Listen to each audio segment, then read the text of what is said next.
Is power something you actually possess? Or is it just a debt you inherit? That's the question that kept nagging at me while I was reading through this stack of research. We're entering the sign of the King Leo, but the symbol here, it isn't a sword. No. It's not a crown. It's a palanquin. A palanquin, yes. Yeah. A box where you're literally carried by others. Exactly. It implies that to rule, you first have to be a burden on everyone who came before you. It creates a fascinating contradiction right out of the gate, doesn't it? Yeah. Is the king the master, or is he completely dependent on others to even move? It just completely flips the script on that whole self-made myth. But before we get lost there, let's set the scene a bit. I've got the coffee pouring. It is the perfect atmosphere for this. The rain's just starting to tap against the window pane. That smell of old paper and coffee. Time really does seem to slow down when we get into one of these. It feels appropriate for a topic that's literally ancient. It does. We're looking at the 10th Nakshatra today. We are. We are opening the file on Magha. And I want to make sure I'm getting this right. It's M-G-Ha with that hard is sound. That's correct. M-U-G-Ha. Mm-hmm. You want that little bit of aspiration in the middle and a long A at the end. It sits right at the very entrance of Leo. From 0 degrees 0 minutes to 13 degrees 20 minutes. Right at the start. So astronomically, we're looking right at the heart of the lion. We are. The primary star here is Regulus. In Latin, it's Corleonis. The little king. The little king. Yeah. And it's a massive star. You know, about 100 times more luminous than our sun. Wow. If you look up and see that sickle-shaped, that sort of backward question mark. Yeah, that makes the lion's head. That's Magha. It's interesting you mentioned the little king because the word Magha itself, it translates to the mighty or the great. Mm-hmm. But I found another translation in the notes that felt, I don't know, a bit softer. The gift. The gift, yeah. Well, the gift is actually the key to unlocking this whole thing. Because usually with Leo, we think of the solar hero, the ego. I built this. But Magha is different. It's not ruled by a typical god. It's ruled by the Pichi. The Pittas, and that's the Sanskrit term for ancestors, pronounced Pitri. Yes, Pitri.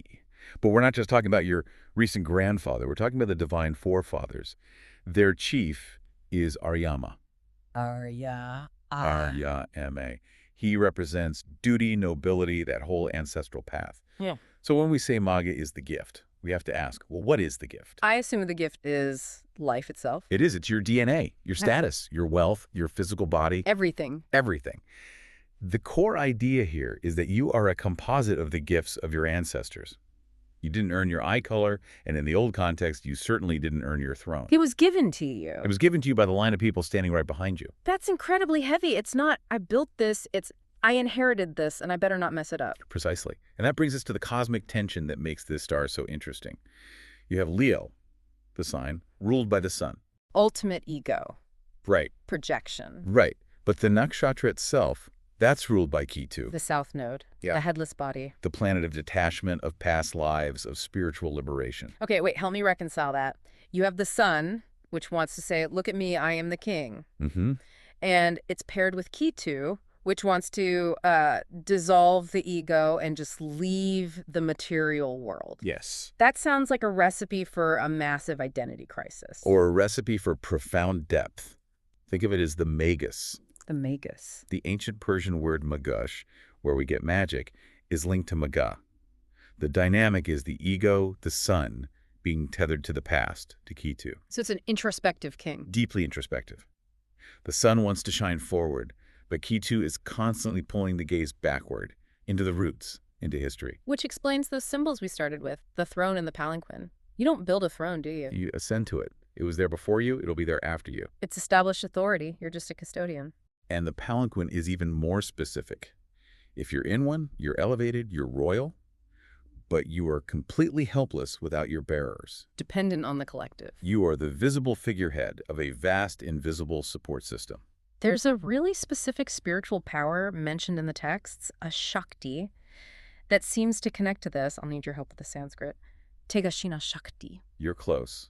It's Tyaka Shishana Shakti. And it translates to the power to leave the body. That's the literal translation, yeah. That sounds a little ominous. Are we talking about death? Well, it certainly connects to death. The ancestors preside over that transition. Uh-huh. But esoterically, it refers to a capacity for voluntary detachment. Like meditation. High-level meditation, astral travel, the ability to see things from a disembodied perspective. Because it's ruled by Ketu, The native has this innate ability to disconnect from the material trappings of the throne. So they can be sitting on the throne dealing with, I don't know, taxes and laws. Hmm. But a part of them is sort of hovering above it all, watching themselves do it. In a sense, yes. It's the ability to be in the world of power, but not entirely of it. Okay, let's pause the cosmic elevator for a second. Let's bring this down to Earth. Because most people with Magha placements aren't astral traveling emperors. A very fair point. They're just trying to navigate jobs and relationships. Right. So let's look at how the soul evolves here. The texts divide the nakshatra into 4 padas, or quarters. It's a progression. It starts with Dharma. Dharma, duty, the physical responsibility. Then it moves to artha, which is wealth and stability. Then Kama, desire. Desire for status, connection. And finally, moksha, liberation. And the ultimate goal is something called Sayuja. Sayujya. It means complete union with the divine. The idea is you fulfill your duty so thoroughly that you pay off the debt, you balance the ledger, and then you're free. But before they get there, they have to live. And the psychology seems to be a mix of extreme light and some pretty distinct shadow. Definitely. On the light side, you have this natural authority. The sources call them guardians of tradition. The human kings? Exactly. There's a natural dignity. They don't have to shout to be heard. They have that leonine presence. They're often the ones who step up to preserve a legacy. The custodians? Yes. But the shadow, the sources really don't hold back. There's talk of arrogance, elitism. It's the trap of the throne, right? It is. If you believe you are the source of the power rather than its steward, you fall into arrogance. It's that danger of resting on the laurels of your ancestors. Do you know who my father is? Energy. That is exactly the energy. And this brings us to the animal symbol, which I think is just fascinating. We're in Leo, the lion. Right. But the animal for Magha is the male rat. A rat. That feels like a bit of a demotion. Well, think about the contrast. On the outside, Magha is the royal lion regal, visible. Mm-hmm. But on the inside, there's the rat. What does the rat represent? It's resourceful, sure, a survivor. But it's also a hoarder. It scurries, it's anxious. So CEO projects total confidence in the boardroom. That's the lion, but privately. Privately, they're obsessively checking the stock prices, worried the foundations are crumbling, hoarding resources because they're terrified the abundance will run out. The rat is the anxiety that sits just under the crown. That makes the character so much more three-dimensional. It's not just I am king. It's I am king and I am terrified of losing the kingdom. Precisely. There's also another shadow aspect mentioned in the older texts, specifically about a woman-hater trait. Yeah, I saw that and I kind of winced. Woman hater. That needs some context. We aren't talking about misogyny in the modern sense, are we? It's more symbolic, but it can play out in behavior. Magha is hyper-patriarchal. Remember, it's ruled by the father energies, the sun, the pits. It represents the rigid, established law of the fathers. So it resists the feminine principle? It resists what the feminine archetypally represents. Yeah. Chaos, creativity, fluidity, new life. The shadow of Magha is the old boys club. We do it this way because my grandfather did it this way. Exactly. It suppresses the new in favor of the old. So the hatred is really a rejection of intuition and flexibility. That makes sense. It's the stagnation of tradition. So how does this play out in careers? You called them administrators of legacy. Magha natives are rarely the scrappy startup founders. That's not their vibe. They're the ones who take over the family business and scale it. Or they're historians, geneticists, judges. Judges makes perfect sense, upholding the law of the forefathers. Exactly. They manage empires. They don't typically found them from scratch. They need a structure to inherit and improve. And in relationships, if you're dating a Magha native, what are you getting into? It's complex, because for Magha, a partner isn't just a lover, they're an addition to the lineage. So it's a bit like, will this person look good in the family portrait? In essence, yes. They need partners who respect the status, the public image, the family line. Loyalty to parents often outweighs romantic spontaneity. Oh, wow. So if mom and dad don't approve? The partner is usually gone. If the ancestors or the living parents don't approve, the relationship is often doomed. They need a consort for the throne.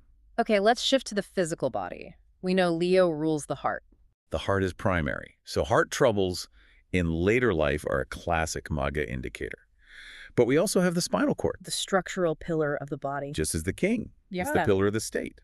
So back issues can flare up. But there was a strange one in the sources, the spleen. and grain boxes. Yeah, grain boxes. I thought that was a translation quirk. It's not. It's literal and symbolic. Okay. The word Magha is linguistically linked to grain. Think of the ritual offering of grain to the ancestors. And the stomach is our internal grain box. It's where we digest what we're given. So if you aren't digesting your life experiences or honoring the source of your sustenance, It can manifest as stomach issues. ulcers, indigestion, exactly. Does that Shakti, the power of leaving the body, show up physically? It can. Sudden fainting, Huh. swooning, heart palpitations that feel like a skip. It's like the soul is just a little too loose in its socket. Okay, so we've got the arrogance, the anxiety, the potential health issues. What's the medicine? How do you integrate this so you don't collapse under the weight of the crown? The primary remedial measure in almost every text is Shudra. That's S-H-R-E-D-A. Yes, the ritual for the dead. But we have to look past the ritual to the principle behind it. It isn't superstition. It's the acknowledgement of debt. It goes right back to the very beginning. Power is a debt. We owe our physical existence to our ancestors. By performing Shraddha, or even just mentally honoring them, the Magha native balances their ego. They stop saying, I am the great one, and start saying, I am the result. I'm not the source, I'm the channel. Exactly. It's an act of humility. That is the ultimate cure for the Magha shadow. Realizing the throne is just a temporary role. There was a beautiful image in the texts for this, the banyan tree. The banyan is the perfect metaphor. Think about how it grows. It drops aerial roots from its branches down to the earth. And those become new trunks. They become new trunks. The branches support the roots support the branches. It's a self-sustaining system, a colony. That is lineage. The past supports the present. And what does a banyan tree do? It provides shade. For travelers. That is the highest expression of Magha. To use your power, your status, to provide shelter for others, just as the ancestors provided shelter for you.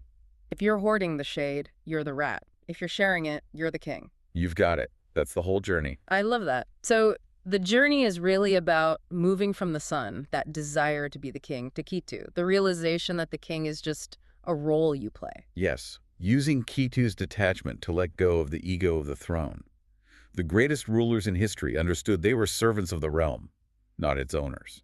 That's the wisdom. It really makes you look at your own family tree a little differently, not just as a list of names, but as a scaffold that's literally holding you up. We're all standing on the shoulders of giants, even if they were flawed giants.